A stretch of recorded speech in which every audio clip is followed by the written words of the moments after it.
Иранската армија повторно ги нападна Израел и државите од Персискиот залив. Силни експлозии утрово регистрирани во Техеран и Исфахан. Војната на Блискиот исток продолжува со несмален интензитет. Сирените за тревога се огласија во Израел, Бахрин, Катар, додека иранската војска ги засилува нападите. Голем пожар е пријавен во рафинерија во Кувајт по напад со дронови, а Исламската револуционерна гарда тврди дека соборила неколку американски борбени авиони и дека погодиле воена база каде биле стационирани американски војници и воени пилоти. Еден ден откако Трамп им се закани дека ќе ги врати во каменото доба, одговор му прати иранската армија.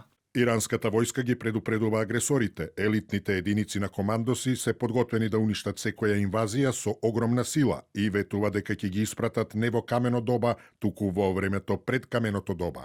Големи промени во американската војска. Министерот за одбрана Пит Хексет го отпушти началникот на генералштабот на копнената армија. Сменете се и председателот на Сдружениот комитет на началници на штабови, како и началникот на поморските операции и заменик началникот на воздухопловните сили. Доналд Трамп пак уште една се закани со уште посилни напади врз инфраструктурата на Иран.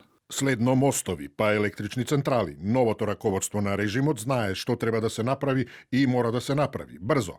Во меѓувреме, расте бројот на загинати и повредени по нападот врз мост во Иран. Потврдена е смртта на 8 лица, а преку 90 се повредени. Според иранските медиуми, мостот 2 пати бил ракетиран, од кој вториот пат, додека спасувачките екипи пружеле помош на настраданите. Израелската војска пак работи на план за воспоставување на безбедносна зона во Јужен Либан. Во план е уривање на села во близина на границата и поставување воени позиции неколку километри во внатрешноста. Според израелскиот министер за одбрана Израел Кац, сите објекти кои се наоѓаат во селата ќе бидат турнати, а на цивилите нема да им биде дозволено да се вратат јужно од реката Литани, се додека не се острани заканата од Хезболах. ИДФ е посветена на долгорочна цел за разоружување на Хезболах. Оваа цел опфаќа широк спектар на напори кои ќе продолжат со текот на времето.